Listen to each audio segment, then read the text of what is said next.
Bom dia, boa tarde, boa noite. Esta é mais uma edição de Pedro e Cora, um programa sobre tudo que é tecnologia, tudo que é digital. Só que hoje a gente vai falar sobre outro assunto mesmo, tá? Pedro e Cora, como vocês sabem, toda terça-feira, toda quinta-feira, aqui no YouTube do Meio, ou então aqui no seu tocador favorito de podcasts. Eu sou Pedro Doria, ao meu lado está minha amiga Cora Roney. De que assunto não tecnológico falaremos hoje, Cora? Do grande assunto inevitável da pátria brasileira, que foi o debate dos presidenciáveis. O debate dos presidenciáveis, que aliás até tem um ou outro aspecto digital, sim, então vem com a gente.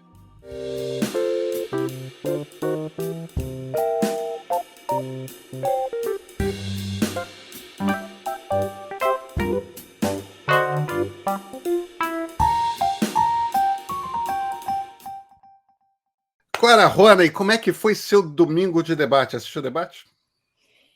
Pedrinho, eu assisti o debate. Tudo que eu queria na vida era assistir House of the Dragon, que é a continuação do Game of Thrones. E eu fiquei totalmente dividida e bifurcada, porque é claro que a gente pode sempre assistir um episódio de série depois, né? Claro. Mas tem essa adrenalina da gente ver no momento em que ele está sendo lançado. Porém, considerando que eu moro no Brasil e considerando que as nossas perspectivas são tão, como é que eu posso dizer, desanimadoras quanto as do que se apresenta no House of the Dragon, eu acabei assistindo o debate, sim. E tem mais, né, Cora? Eu acho que esse debate, possivelmente, pelo menos até o primeiro turno, eu desconfio, principalmente depois do fiasco que foi a atuação de Jair Bolsonaro ontem, eu desconfio que vai ser a última oportunidade que a gente vai ter de ver um confronto entre os dois primeiros colocados. Sim. Então, eu acho que era necessário assistir mesmo o debate.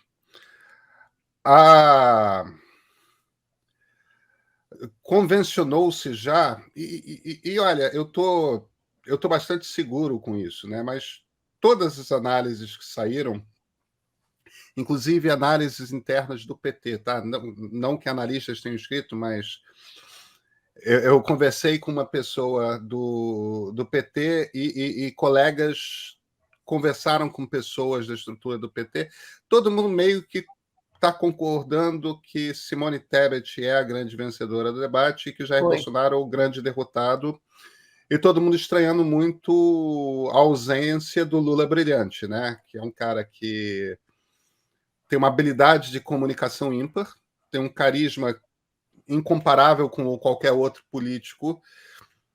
Tanto esse carisma quanto essa habilidade de comunicação estavam ausentes do debate ontem, né? Completamente ausentes. Eu, É, ao longo do debate, eu fui fazendo umas observações no Facebook e foi muito engraçado observar a reação do, dos meus seguidores. Como você sabe, eu detesto essa palavra. O, é engraçado porque a minha TL é muito peculiar. A minha TL é uma TL bem Zona Sul, bem classe média, um recorte muito Zona claro. Sul do Rio de Janeiro. 70% mulheres, é um pessoal de alto nível de instrução, um pessoal muito sofisticado intelectualmente, politicamente também, atento a tudo, mas é um eleitorado exatamente de centro. Quer dizer, não há gente muito extremista, nem para um lado nem para o outro. Até porque os extremistas tendem a se comportar muito mal, e essa altura bloqueia todo mundo. Quer dizer, então, o, o que você tem ali é um pessoal com uma cabeça bastante parecida. E se você me perguntar o que eu aposto em relação à minha TL, eu te diria que o grosso da minha TL vai votar no Lula contrariado. Não é aquele pessoal que vai votar no Lula felizinho e contente e tal. São pessoas que gostariam de poder votar no Ciro ou na Tebet tranquilamente, sem o risco de com isso, apoiar uma vitória do Bolsonaro. Mas, então, de um modo geral, as conclusões eram óbvias. Quer dizer, eu falava alguma coisa, por exemplo, falei que o Lula estava indo mal. E, sei lá, em 100 comentários concordando com isso, e você tinha talvez meia dúzia de pessoas que eram torcida do Lula. Não, ele foi brilhante, ele está sendo brilhante. Isso é estratégia, isso é cautela. Mas aí você vai na página da pessoa, aquela pessoa que está vestida de vermelho, com boné, né, e dizendo: olha, a minha decisão, a piada nesse debate é uma decisão muito difícil, a pessoa toda vestida de vermelho e com bonezinho e tal. E a Clarice Falcão fez uma foto assim. Eu ainda não me decidi, esperando o debate para tomar minha decisão, qualquer coisa assim. Ela está toda de vermelho, com batom vermelho e tal. E o pessoal meio que replicou isso em diversos níveis.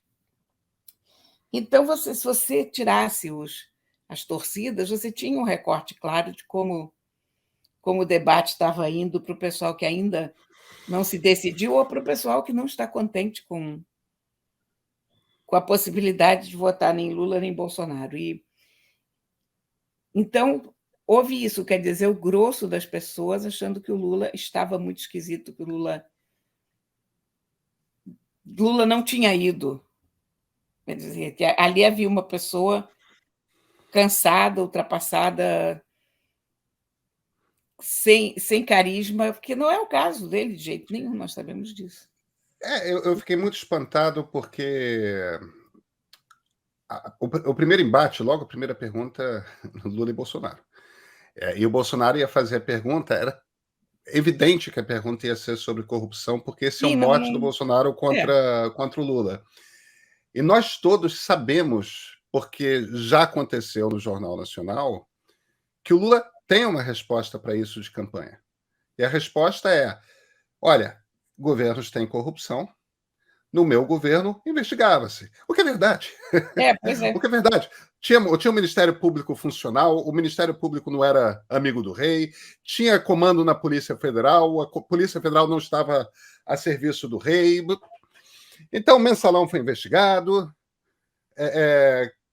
foi julgado no Supremo, depois o Petrolão foi investigado, foi julgado da primeira instância para cima, aí descobriu-se que ficou claro com o hacker lá,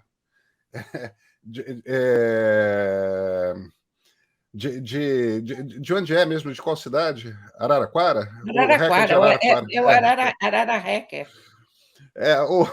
O hacker de Araraquara conseguiu lá as conversas do Delanhol, ficou óbvio que o Moro combinava o jogo com o Delanhol, aquelas coisas todas. Mas ele tinha uma resposta.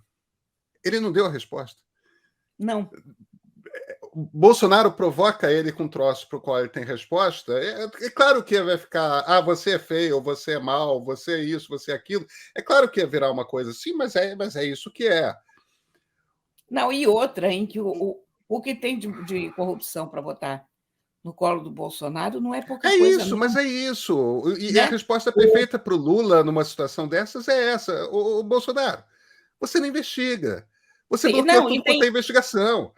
E tem 4 anos que esse homem está fugindo de perguntas como o cheque do Queiroz. Como é que a família compra todas essas mansões com dinheiro vivo? Claro, Cora, Temos todo esse rol. Evidente, é evidente. E, no entanto, nada, quer dizer, isso é uma coisa inacreditável, inesperada, sabe-se lá o que aconteceu. Agora, o Bolsonaro, é bom todo mundo saber, esse é o programa de terça-feira, mas nós estamos gravando na segunda-feira, no final do dia, né? Então, por isso que às vezes a gente se refere ao dia do debate como ontem, domingo.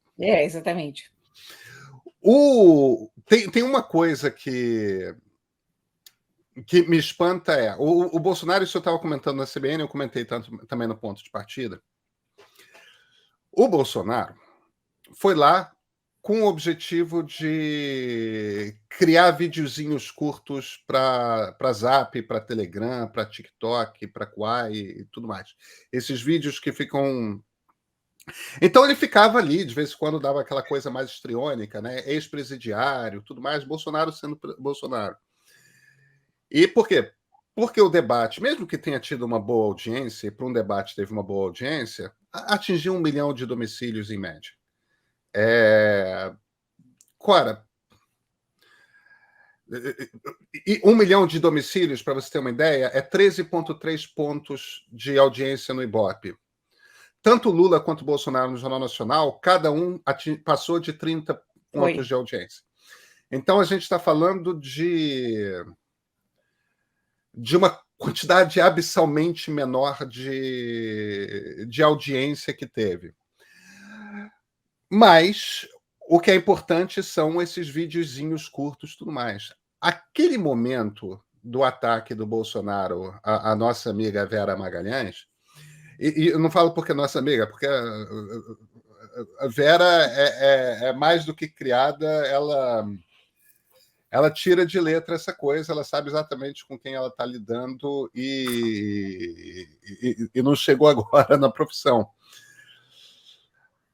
O problema não é corporativismo, um ataque a uma jornalista. O problema não é nem a misoginia da qual aquele comentário do Bolsonaro estava carregado. O problema é que o público que o Bolsonaro precisa conquistar para ele ter uma chance de vencer as eleições... É mulher! E aí o cara apronta, é um cara que vai preparado para fazer vídeo de 1 minuto, inventou para ele mesmo um vídeo de 1 minuto contra si mesmo. É um gol. É o momento mais importante do debate. É um troço não foi inacreditável. Olha, não foi só contra a Vera. É porque a pergunta da Depois Vera... foi contra a Simone também. Exatamente. Ou seja, era misoginia mesmo, né? O problema era a mulher. Mas Bolsonaro com mulher, ele não consegue lidar, né? Olha, eu gostei. Eu acho que a Soraya... Meu Deus, como é mesmo o sobrenome dela? Já vou um sobrenome complicado, mas a Soraya, eu acho que justificou. Eu acho que tanto ela quanto o Luiz Felipe Dávila estavam sobrando nesse debate. Soraya Tronic. Eu acho que eles eram um desperdício do tempo do eleitor, porque você, num período tão curto, você não bota os 6 mais, que não resume. Porque, sabe, enfim, não vou entrar por aí. Mas a Soraya justificou a presença dela, falando isso mesmo que todo mundo pensou, que ele é um tigrão com mulher, mas é a tchutchuca do Centrão. É tchutchuca com os homens e... É tchutchuca com o Centrão, mas é um tigrão com as mulheres. Eu tinha acabado de escrever isso, por acaso, no Facebook, porque eu fiquei totalmente indignada. Agora, é sempre com mulher. É sempre com mulher. Ele odeia mulher. Olha, o Bolsonaro é um estudo para um psicanalista, para um psiquiatra, O Bolsonaro tinha que ser estudado. Ele tem uma coisa... Eu hesito em mergulhar muito a fundo nisso, Cora, mas existem eu espero não apanhar por causa disso, mas eu sempre tenho uma impressão que existem 2 tipos de machismo. Isso é uma impressão absolutamente de leigo. Eu nunca estudei esse negócio e tudo mais. Agora, me parece que existem 2 tipos de machismo. Existe um machismo estrutural, cultural, que está na sociedade, que é o comportar-se do dia a dia rebaixando mulher, tudo mais. Agora, existe uma outra coisa, que é uma versão aguda disso, que tem homem que simplesmente não gosta de mulher, se sente ameaçado por mulher. Misoginia. É uma coisa mais profunda, que eu costumo chamar isso não de machismo, mas de misoginia, porque o caso do Bolsonaro, ele tem problema com mulher. Ele Ele não tem. consegue lidar com mulher. Ele tem medo, ele se incomoda, ele se sente invadido no espaço dele. Tem uma coisa psicanalítica ali, é Freud, Cora. É por isso que eu Ali digo não que é. é uma coisa muito esquisita, porque não é uma coisa de educação, é uma coisa de natureza. É horrível, horrível. E você Mas percebe nitidamente que ele não se controla, ele simplesmente está com raiva da Vera. E aí, quando a Simone começa a se manifestar indignada com a coisa, ele está com raiva da Simone. Ele sabe, eu sempre volto para a fábula. É o escorpião que não consegue, ele precisa do sapo para é isso atravessar o mesmo. rio, ele está no meio do rio, é na natureza dele. Ele não resiste, ele vai morrer, mas ele pica o sapo. Porque ele não consegue não picar o sapo. O Bolsonaro é isso, o escorpião da fábula. É o Ele não escorpião consegue da resistir à fábula. natureza dele. Sendo que ele é, ao E mesmo é tempo, o sapo e o escorpião. Ele consegue se sabotar a si mesmo num grau que vai além é, da simples sabotagem a si mesmo. é. É um nível de burrice emocional, cognitiva, o que você quiser, eu não sei. Eu reconheço que eu tenho um viés quando eu falo do Bolsonaro, porque eu acho ele repulsivo. Quer dizer, eu olho para ele com nojo e eu tenho que me forçar a ouvir ele, porque a voz dele me é extremamente desagradável, quer dizer, ele começa a falar, eu fico enojada da cabeça aos pés. Então, eu reconheço que isso tira um pouco da minha objetividade em relação a ele.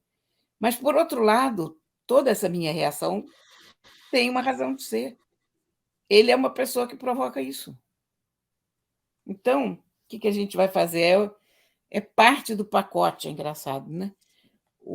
Agora, eu vou te dizer que eu fiquei bastante desapontada. Eu acho que o Ciro foi muito bem, e acho que o Ciro ia muito bem exatamente até o momento em que a Vera foi atacada pelo Bolsonaro, e aí o Ciro falou logo em seguida, e eu achei que o Ciro ia fazer o mínimo que eu esperava dele ali, que era defender a Vera.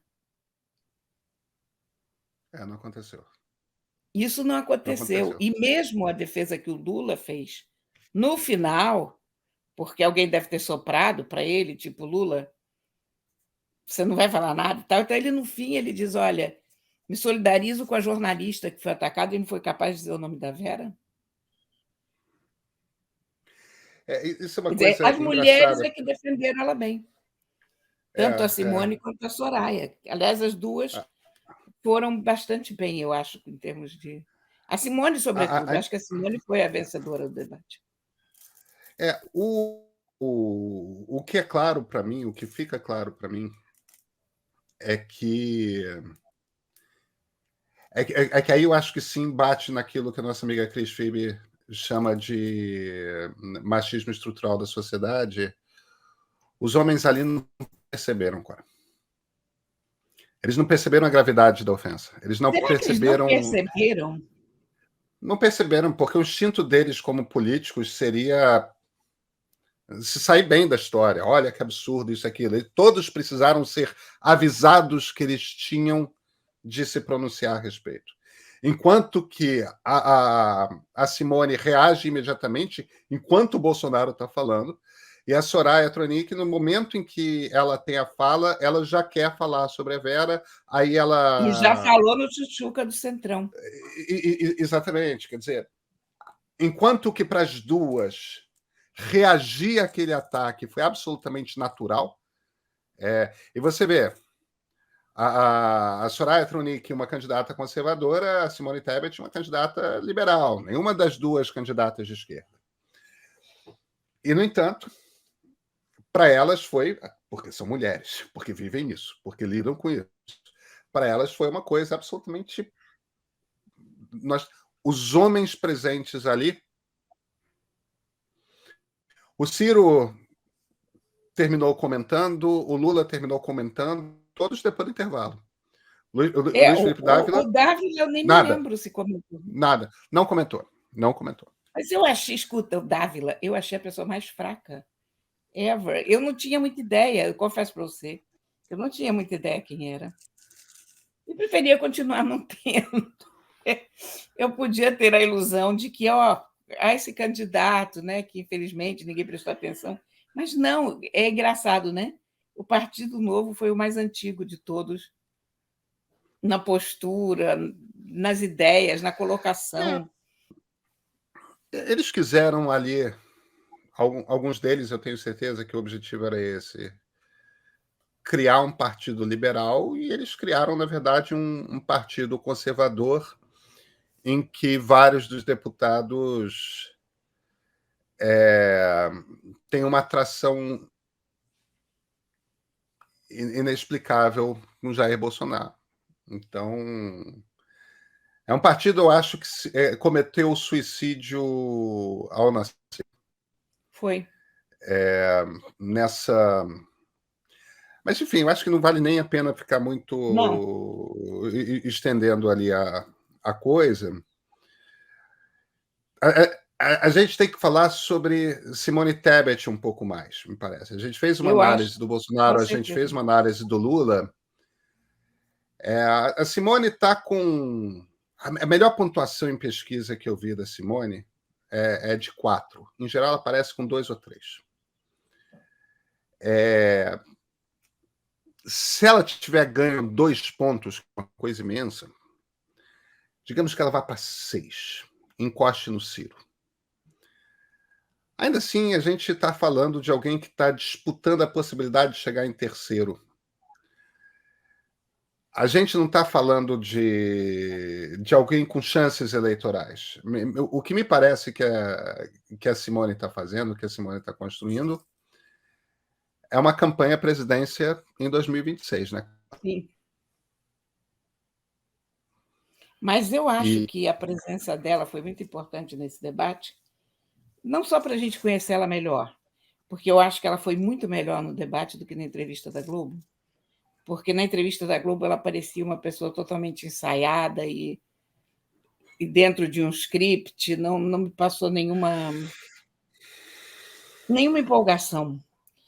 E eu gostei de ver ela no Fogo Cerrado ali, como eu tinha gostado de ver ela na CPI, aliás, que ela teve uma é uma. participação muito boa. Agora, eu acho que foi importante ela nesse debate para mostrar para a gente a falta de qualidade dos outros, É, a falta de civilidade, sabe? eu acho que tem um elogio. A gente estava falando do imenso carisma e da extraordinária capacidade de comunicação que o Lula tem. Tem uma coisa na Simone Tebet pela qual eu tenho imenso respeito, que é o seguinte: ela é uma política jovem, na casa dos 50 você é um político jovem. Ela é uma política jovem, ela dominou muito rápido o Senado. Ela cavou espaço no Senado muito rápido. As pessoas o pai dela já era político, tal, olha, tudo bem. Muita gente tem pai político, muita gente tem. A Simone já é muito maior do que o pai dela Sim, foi como político, e ela cavou o espaço dela. Na CPI da pandemia, ficou claro como que ela cavou o espaço dela. Tem uma coisa ali que me parece que faz diferença, ela é boa de briga, e isso faz diferença dentro do parlamento. E não só ela é boa de briga, o que é ser boa de briga, né? Ser bom de briga. Ser bom de briga, em essência, quando a gente está falando de parlamentares, é você estar preparado para uma resposta com argumento, com estrutura, com raciocínio, com fatos, para qualquer coisa que seu oponente, seu adversário entregue. Ela fala com autoridade, essa autoridade nunca parece arrogância. Ela domina essa arte do parlamento como veterano, como parlamentar veterano, como parlamentar com muita experiência. Ela é uma política que veio para ser uma política de primeira grandeza. A impressão que eu tenho é que a gente vai ouvir falar de Simone Tebet pelas próximas décadas de política no Brasil. É uma liderança que aparece. Eu espero que ela não siga me parece que o Lula e o Ciro construíram precedentes ruins, que são daqueles políticos que só querem ser candidatos à presidência da República. É um desperdício de um senador, é um desperdício de um ministro de Estado, é um desperdício de... É claro, o Lula chegou à presidência da República depois de uma década concorrendo. Então, no caso dele, valeu. O Ciro teria sido um grande senador. Passou as últimas eleições tentando chegar em terceiro lugar, sabe? Eu entendo você querer disputar eleição para presidente da República, mas com esse talento político todo, com essa capacidade retórica toda, o Brasil precisa de políticos melhores, de melhor qualidade no Senado, por exemplo, que é o lugar onde os grandes debates estão. A Simone Tebet, por ser candidata agora à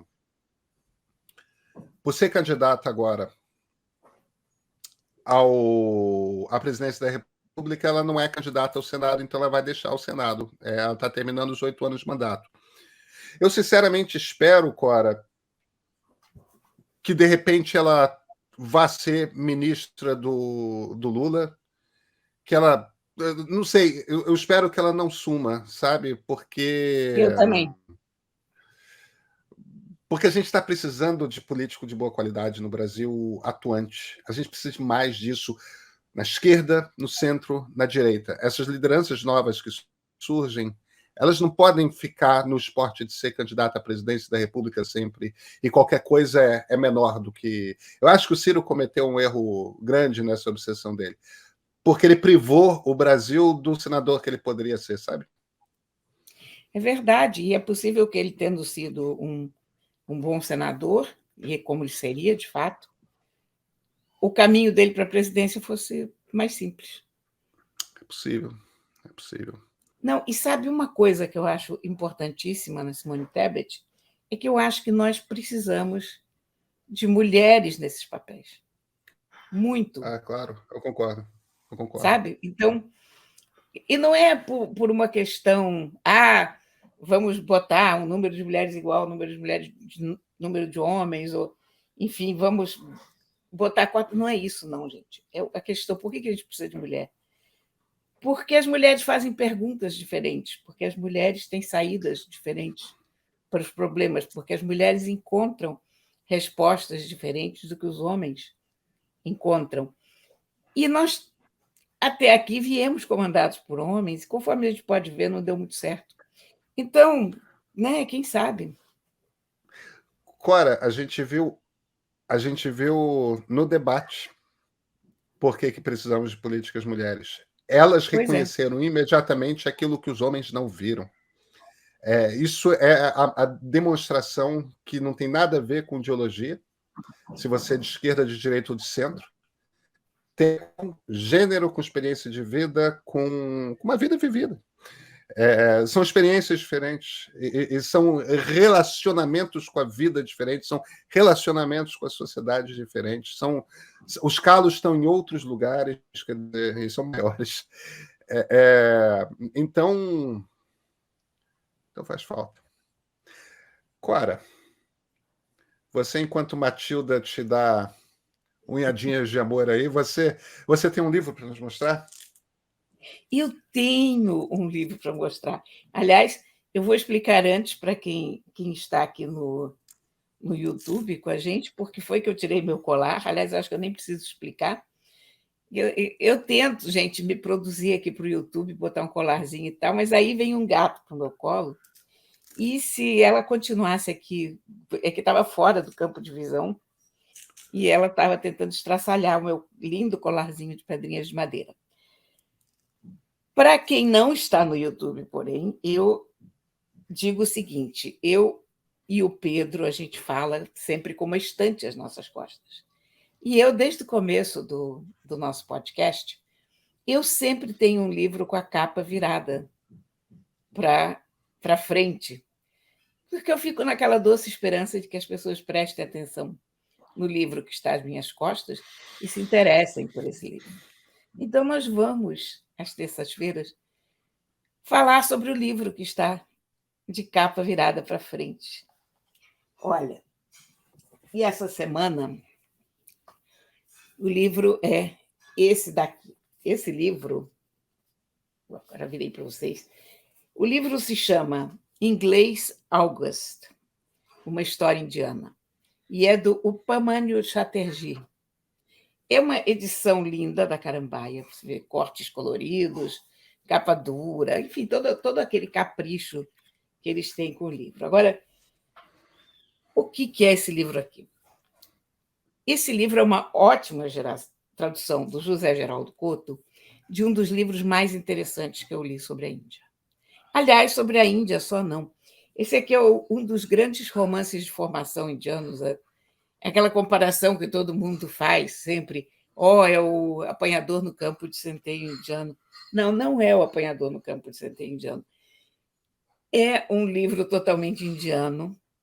Tem muita coisa parecida com o Brasil, mas é essencialmente indiano. É um rapaz que consegue o seu primeiro emprego no serviço público indiano e vai lá para os Cafundós, para uma cidade microscópica, onde ele literalmente fica morrendo de tédio. Então, ele fuma maconha o dia inteiro, ele se desespera, ele se masturba, enfim. Mas ele não faz nada, porque ele não consegue fazer nada, porque ele está paralisado pelo tédio, pela incapacidade de decisão. E é muito bom. Tem momentos engraçados, tem momentos desesperadores, mas é um livro interessantíssimo. Eu adorei esse livro, gostei muito, muito, muito. Eu li esse livro há 10 anos, em inglês, e eu agora peguei e reli a tradução do Zé Geraldo Couto, e a tradução é ótima. Então, eu super recomendo. O título dele original é English August.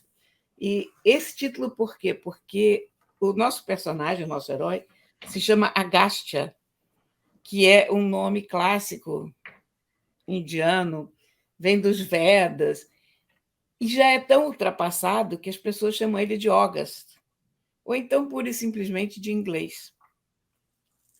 Então, por isso, inglês, August, porque esses são os apelidos do Agastya. Está aqui, olha. Inglês August. Belíssima. Do Upamânyu Chatterjee. Eu espero que eu esteja pronunciando o nome certo, mas a gente nunca sabe disso, né? Uma história indiana, da editora Carambaia. Maravilha. Pedro e Cora, também a cultura, a partir de agora, todas as terças-feiras, a Cora sempre vai fazer uma recomendação literária. Cora, nos vemos na quinta? Nos vemos na quinta. Então, até quinta-feira.